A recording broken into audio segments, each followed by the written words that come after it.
Nigga kill over a bitch, but let a rat keep his wife. Shit, this record.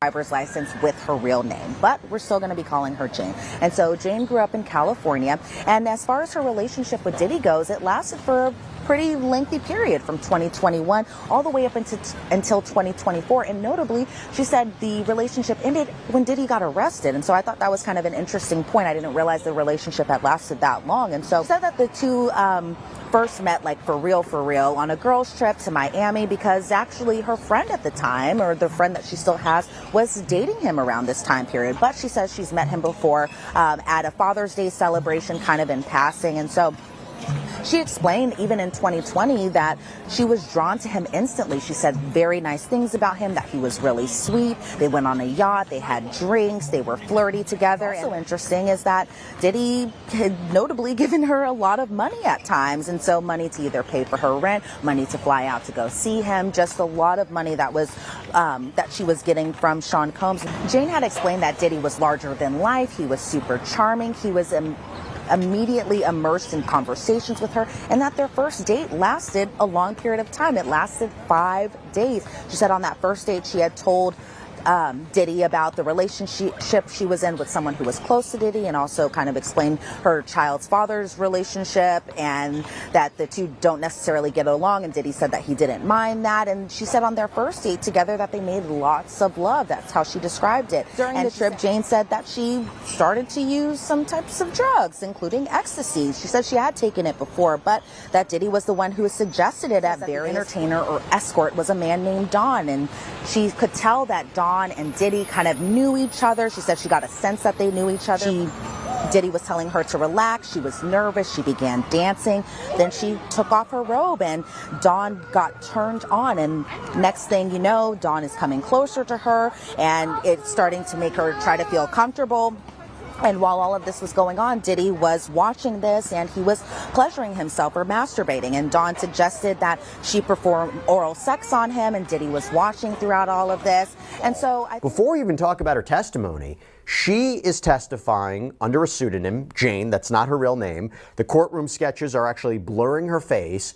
But I understand in the middle of court today, it came out that people are trying to find out who she is. They would end up having these hotel nights or debauchery nights or freak off just for not even like an hour or two, not even for 30 minutes, nothing like that. For the lowest, I think, amount she had said was 12 hours, and the longest going for 3.5 days. There are other examples too that could possibly go into maybe force or coercion, that being that Jane had always wanted these escorts, or the entertainers as she calls them, while on the witness stand, to wear condoms, and that Diddy didn't necessarily like that. He preferred that these men would just be doing it unprotected in a sense. And there were times where Jane did seem apprehensive about doing these freak-offs or hotel nights or debauchery nights with certain escorts. So there was one time where We've been knowing what we've been knowing for a while now. But now it's confirmed, it's stamped. We know why 50 been going at Diddy the way he been doing. And when you look at these females that been rocking with Diddy, most of them was compliant. They was with the play. As you hear, she say the first time that they went out, he slammed her for hours. 50.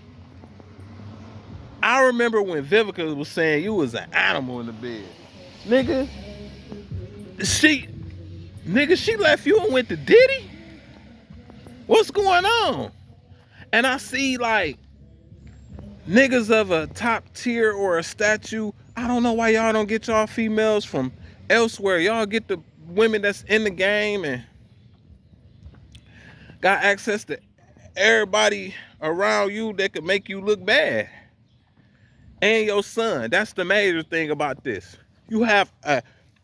She was a whore from day one.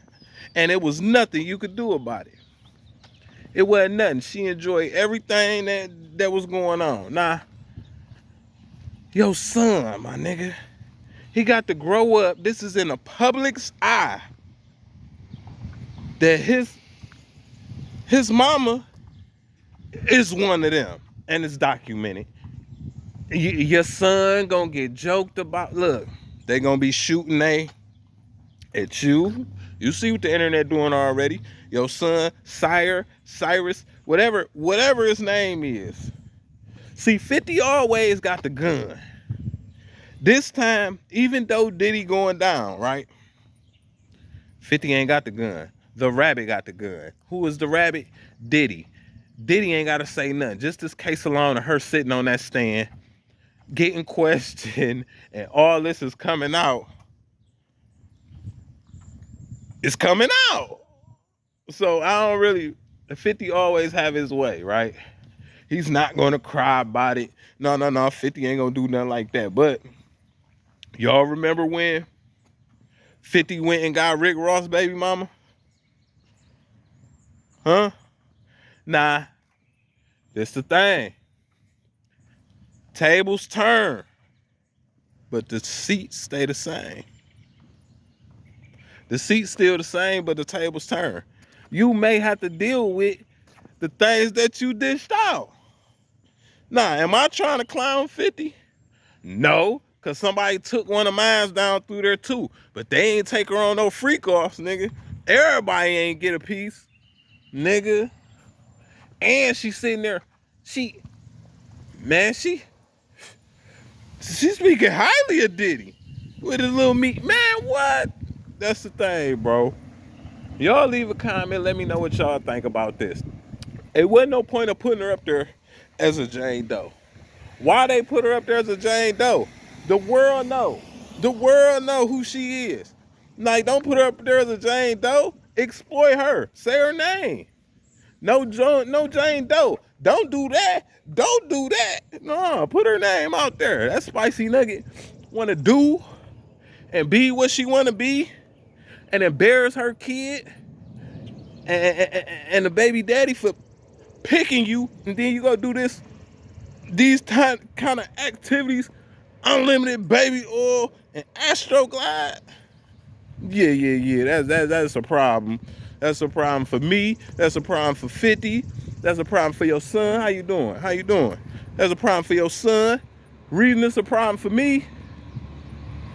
Well, it really ain't no problem for me. I lied. Y'all leave a comment. Let me know what y'all think about it.